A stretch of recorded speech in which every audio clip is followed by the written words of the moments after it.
आज माझ्यासाठी खूप आनंदाचा क्षण आहे. 14 वर्षानंतर शिवसेनेमध्ये माझी घरवापसी झाली.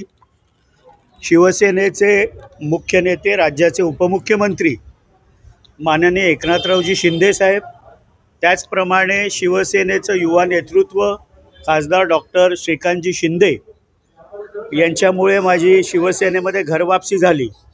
खरं तर असंख्य असंख्य आठवणी धर्मवीर आनंददिघे साहेबांच्या या वास्तूशी जोडलेल्या आहेत. माझं लहानपण मला आठवतं की माझे वडील स्वर्गीय खासदार प्रकाश परांजपे साहेबांबरोबर, म्हणजे मी 3री-4थीत होतो तेव्हापासून या वास्तूमध्ये यायचो.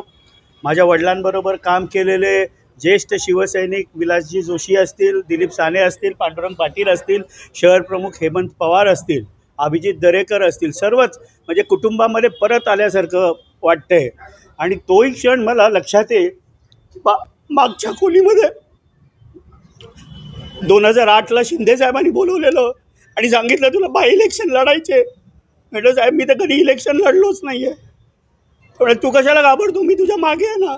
दिघे साहेबांचा आशीर्वाद आहे, नावामध्ये तुझा आनंद आहे आणि हे ठाणा शिवसेनेचं आहे, दिघे साहेबांचे. या आठवणी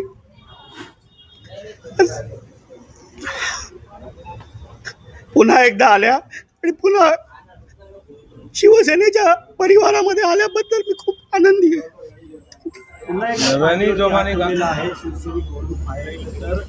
मोठा नेता आहे महाराष्ट्राचे उपमुख्यमंत्री, कसं बघतात त्यांच्या पुन्हा येणारी पूर्ण त्यांना ती जे जबाबदारी संघटनेमध्ये मला देतील ती प्रामाणिक शिवसैनिक एक कार्यकर्ता म्हणून मी पार पाडीन. आदरणीय एकनाथरावजी शिंदेसाहेब असतील, श्रीकांतजी शिंदेसाहेब असतील, ही जी काही जबाबदारी मला संघटनेमध्ये देतील ते मी पार पाडीन. काल प्रवेश केल्यानंतर आज माझ्यासाठी खूप हा भावनिक क्षण आहे. या वास्तूमध्ये आल्यानंतर अनेक लहानपणापासूनच्या आठवणी या वास्तूबद्दलच्या आहेत. आणि इथे कायम आल्यानंतर दिघे साहेब आजही त्या खुर्चीमध्ये बसून बघतायत आपल्याला.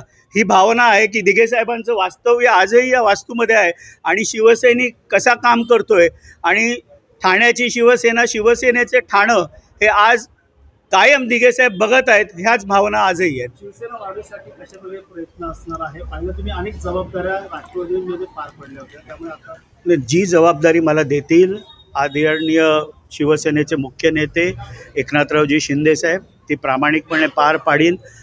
शिवसेनेमध्ये पुन्हा प्रवेश घरवापसी करत असताना मी अत्यंत प्रामाणिकपणे कुठल्याही प्रकारची इच्छा व्यक्त केली नाही. केवळ संघटनेमध्ये काम करण्याची मला जबाबदारी द्या एवढंच मी त्यांच्याकडे मागितलं होतं आणि ती जे जबाबदारी देतील ते मी प्रामाणिकपणे पार पाडेन. राष्ट्रवादीमध्ये त्यामुळे कुठेतरी डावण्यात आलं होतं, विधान परिषद असेल या काही.